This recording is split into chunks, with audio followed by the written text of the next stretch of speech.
Michael Pascoe is a plant enthusiast and has been one since childhood. Growing up in Cornwall, England, he began his gardening career at age 6 with a home-built greenhouse. My first plant, I believe, was given to me on my 6th birthday, and it was a pocketbook plant, a calceolaria. It was a beautiful plant, and I'm still very fond of them, but I promptly killed it, and I was very disappointed as a 6-year-old. But then I realized years later when I went to college that it was a very difficult plant to keep growing. So, it was a quick learning curve. So I had grandparents who were floral judges. And even though my grandfathers passed away before I was born, there was still that influence in the family. And so my father saw me with this plant and he decided to build me a little greenhouse against the dairy barn out of old window frames.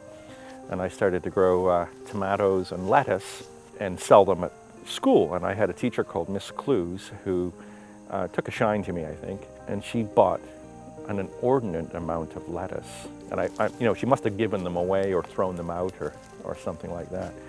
But it became a little business of mine. And then I came home one day and the greenhouse was taken down.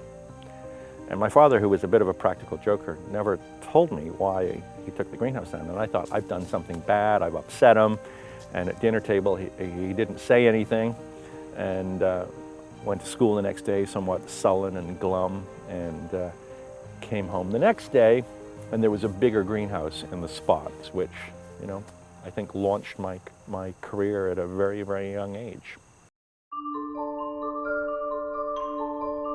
Michael has traveled and worked throughout the world, spending many years in Southeast Asia. When I graduated from the Niagara Park School of Horticulture, I wanted to do something unique, not follow a traditional career path.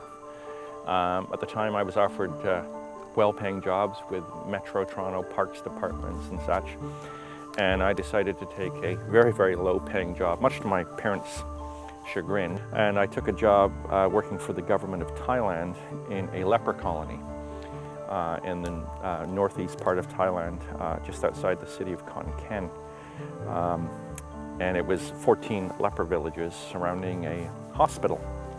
And I was assigned to the social welfare department as an agriculturalist, there's no Thai word for horticulturalist, to work with families in producing crops on small land holdings that they had. My role was going to be to produce, oversee the production of the mulberry trees, which are the food for the silkworms. And the Thai government promised me a silkworm specialist. But I quickly realized third world governments don't often deliver on their promises, and so I had to become a silkworm specialist as well. And so it was probably one of the most interesting job experiences I had because I had to learn a language. There was no one there that spoke English. I was in the middle of nowhere. I stayed working for the government of Thailand for 3 years. Probably one of the best jobs I had. And I've gone back every couple of years. I have lifelong friends there. I'm fluent in the language. He is currently a professor and academic program coordinator for the horticulture programs at Fanshawe College in London, Ontario, a position held since 1996.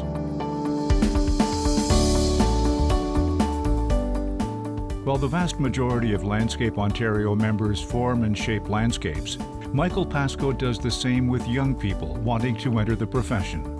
I'm very proud of a lot of my graduates and love teaching.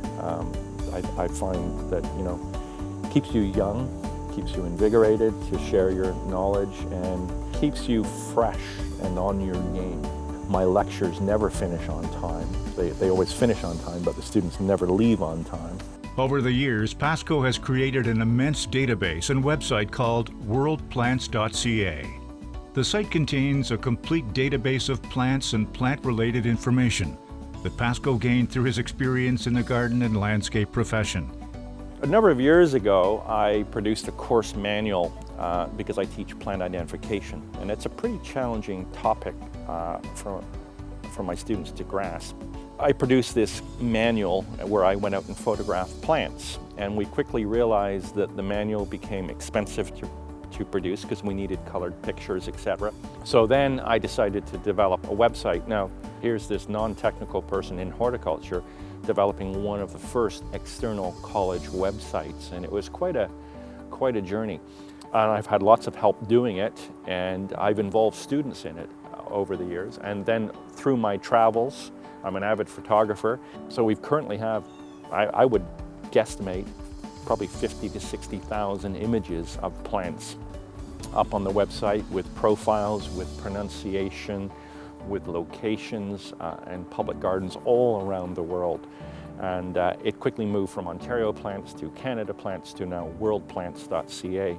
And it's one of the largest plant databases in North America at the moment, and it's all free. Many in the industry feel they are fortunate to have the likes of Michael Pascoe working to encourage young people to make horticulture their future. It's being the guide on the side, you know, it's giving them the material and supporting them through that journey. And you have to be passionate about it. You have to show a love. If you don't show enthusiasm and passion for what you do, it can easily dampen a group of students. I think myself as a teacher, and yesterday I had 6 hours of lecture. I had 3 hours, a 2-hour break, and 3 hours. And it's a 12-hour day for me because I'm in there 2 hours before my lecture because I like to be really organized. I like to be well prepared.